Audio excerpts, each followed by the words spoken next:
it gives me great pleasure to introduce our first speaker for this session, Svenja Keune. I think I'm getting that right. Am I, Svenja? Am I saying that right? I did practice before, but I know I'm probably not. It was good. Okay, thank you, Svenja. So I'll let Svenja introduce herself. I was trying to work out what country you represented in this, in our little tour around Europe, but I'm going Sweden and Denmark at the very least, and possibly a few other countries as well.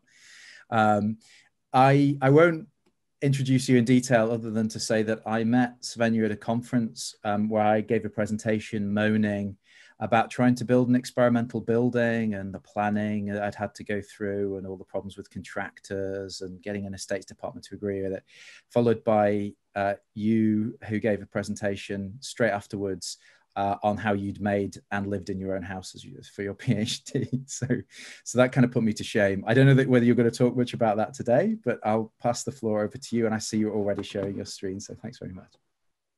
Yeah, so I'm already set up. Yeah, thanks for the nice introduction, and hi everyone.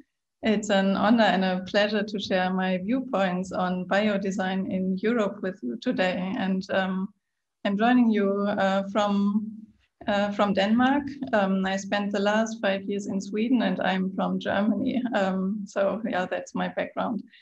And I'm Svenja Keune and have a background in textile design, and I'm currently a postdoctoral researcher at the Swedish School of Textiles in Borås and at the Center for Information Technology and Architecture at the Royal Danish Academy. And as you can see, I've always taken my work pretty personal. I'm mainly interested in the potentials of textiles for communication. And I've always been fascinated by the aesthetics of organisms and their surfaces and patterns of movement that can be found in nature. And if I were to structure my work into different levels of work with biology and nature, I would classify this work as imitation.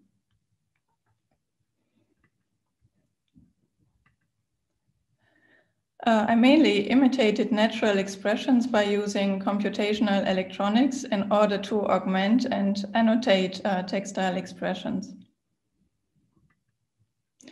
And when I started my PhD within the Architects European Training Network, I decided to turn my back on the seamless integration of electronics into textiles and to instead work with living organisms themselves. Therefore, I explored the potentials of seeds as a dynamic material in textile design.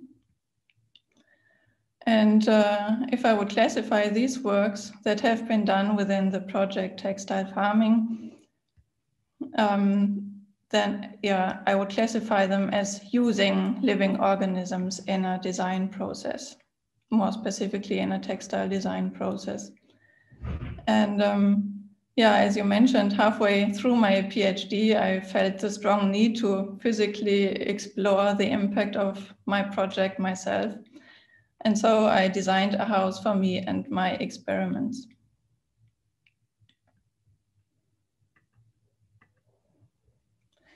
The house named Petersilia has lots of interfaces between the inside and the outside, and therefore allows me to experience outside expressions and experiences indoors. Therefore, I can also experience the seasons, weather, and other changes in the environment more closely.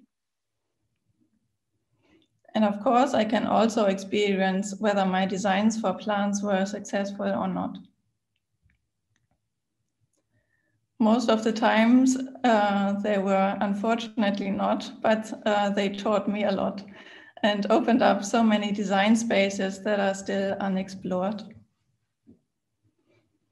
However, I dream about designing together with living organisms and to also communicate with them through the designs of textiles.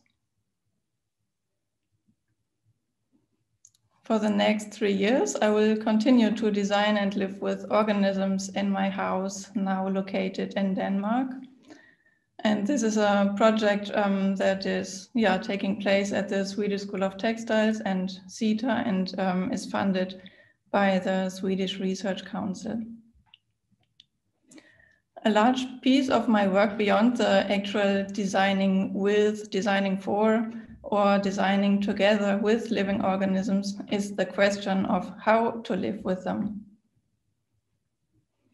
And that is important due to 3 reasons. First, we need to sensitize ourselves to the workings of nature, and therefore we need to gradually change awareness and everyday contact. What is a better environment than the domestic home? Second, living organisms create new challenges to how we, for example, live in, interact with, maintain, and expand our lived environment. What is a better environment to explore the effects than the domestic everyday life? Third, in order to move design towards sustainability, its products, services, and propositions have to be adopted by the general public, and therefore we need examples and visions of positive multi-species cohabitation and alternative perspectives that motivate positive change. What is a better environment to envision such futures than at a place which is open to multi-species encounters? Doing experiments at home due to free will or forced through the present COVID restrictions opens up to explore the impact of one's design processes and outcomes in a domestic everyday life. This, of course, can be too intimate, messy, and uncomfortable, and possibly also dangerous for one or another organism, but can provide valuable information that may not be available in a semi-professional or professional lab situation. Papanek argues that design has turned into the most powerful tool with which people shape tools, environments, society, and themselves, and accuses designers of being jointly responsible for almost all of our environmental mistakes through bad design or by default. So we have to shift the entire design practice, have to find new principles, approaches, methods, and design ethics. An interesting approach was proposed by Borgman and others, who call for designs that connect to a larger context of life, promote engagement with reality, involve the cultivation of patience, demand endurance, skill, effort, and consideration of moral and ethical issues that are connected to physical experiences, for example, places, people, and things. And we have to shift how we act within the world, which is a social learning process, learning by experience that involves successes, errors, and unforeseen effects.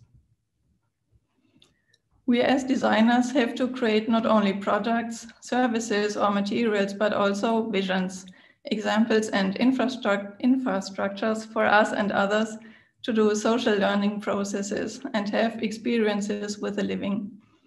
In this way, maybe we can start to reintegrate human impacts into nature's value cycles through conscious multi-species cohabitation. Since we don't have time for a discussion, I invite you to reflect on your own design practice using these 5 levels. Or to discuss with me on November 25th, when I will moderate a discourse around designing and living organisms, inspired by recorded interviews in which experts in the field share their experiences and viewpoints. If you want to read about or watch more of my projects, you can do so via my website, Instagram, or ResearchGate. And if you have any questions or samples, systems, or designs I could enjoy to live with, you can write me an email. Thank you.